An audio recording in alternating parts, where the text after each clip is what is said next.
Felicitous greetings, fellow fanatics.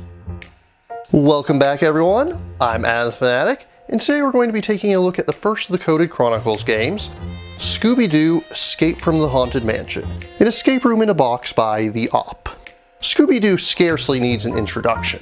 Ever since Hanna-Barbera first released it in 1969, there have been more than a dozen TV series, more than twice as many direct-to-video films, 3 theatrical releases, hundreds of comic books, and countless toys, video games, and other forms of memorabilia. And the Op, formerly known as USAopoly, is certainly no stranger to the franchise. In Escape from the Haunted Mansion, one or more players will take on the role of the Mystery Inc. sleuths, who find themselves stranded in Lord Fairmont's manor after their van breaks down. The help staff offers them lodgings for the night, but they're soon interrupted by the ghost of the Lord's late wife, simply referred to as Lady Fairmont. The lights go out, everyone scatters, and soon Velma finds herself alone in the foyer. Because of the nature of this game, it's hard to completely avoid spoilers. In order to minimize how much I'll be spoiling, I'll be keeping my review to the first 2 map tiles in the game, as well as the components pertaining to them. I won't be giving solutions to any of the puzzles, but I will be showcasing a few of the cards, as well as the contents of the first secret envelope. Each of the 5 characters has a Sandy, an matching book that shows their interactions in the manor, with its contents, and with its inhabitants. Each character is capable of interacting with objects in different ways. Velma will research, Shaggy will eat, Daphne will use, Scooby will smell, and Fred will investigate items. Each will have their own insights and times to shine in the story. The rulebook emphasizes that players should not think of any character as theirs, as you'll constantly be gaining and losing characters as the adventure goes on. If you try to assign each player a character, you'll have long bouts where a player doesn't get to do anything. Rather, turns should be taken to read the various books, and all players should confer with one another on how the characters should explore their surroundings. On each character's standee, you'll see a number from 1 to 5. You'll also find 3-digit numbers on the board. In order to have a character interact with an object, you place them so that their number aligns with that of the object. So to have Velma look at the cabinet here, we take Velma's book and look at entry 1401.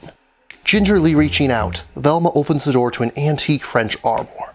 She is relieved when nothing leaps out at her except a few dust bunnies. The entry also instructs us to reveal card 1. Included in the game is a deck of 60 cards. They're not meant to be shuffled, they are numbered on both the front and the back so that you can find what you need without having to peek at other cards early.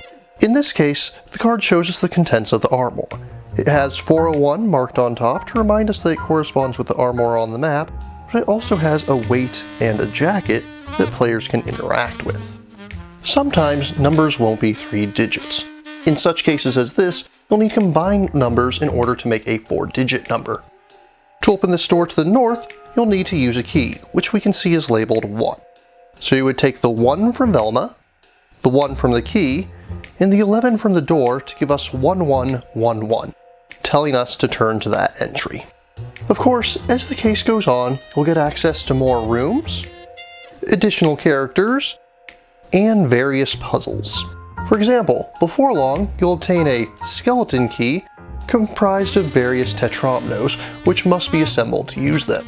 You'll also likely notice conveniently placed items that will have you scratching your head at first, but their meaning and purpose will become clear as you progress through the mystery. The adventure is divided into 2 chapters, and once you reach the end of the first chapter, you'll be informed that you can use this large envelope to store all the components that you're currently using before beginning the second half. In all, it took us about 4 hours to go through the entire thing, so depending on the taste of your group, you may wish to do the entire game in a single sitting. But that does bring us to the game's single biggest weakness: replayability. There's only a single mystery contained in the box, and while it perfectly captures the feel of Scooby-Doo and the gang interacting with one another, once you're done, you're done. You can reset the pieces and play again if you'd like, nothing is used up in Legacy fashion, but you'll already know exactly what to expect from the story and the puzzles. Components are another weakness. The cards are definitely thinner than I would have liked, and the thin cardboard standees don't seem very durable. I've nothing against standees in principle, but I definitely would have liked to see them made with thicker cardboard, like the skeleton key pieces, and having plastic stands to hold them up. It's not a deal breaker by any means, but I definitely would have appreciated upgraded components. In conclusion, Scooby-Doo Escape from the Haunted Mansion is a highly enjoyable experience. My sister and I played 2 sessions, taking about 2 hours each time.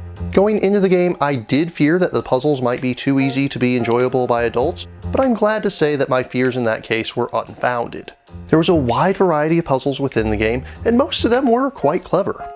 The game accurately captures the feel and personality of the series and legitimately feels like the sort of thing that could have been made into a TV special. On the downside, components are lacking, and the game certainly does have a problem with its lack of replayability. Though if you're the sort that's looking for an escape room in a box, you're probably prepared for that already. Despite this, I look forward to seeing what else the OP will do with their Coded Chronicles system, and find Scooby-Doo Escape from the Haunted Mansion to be worthy of a respectable 7.7 out of 10. If you're interested in purchasing Scooby-Doo Escape from the Haunted Mansion or learning more, links are included in the description. But what about you? What do you think of Escape from the Haunted Mansion? Which Scooby-Doo series do you remember watching as a kid? If you have any questions, remarks, or opposing points of view, leave them in the comments down below, and please remember to like, share, subscribe, and ring that bell. Until next time, farewell, fellow fanatics.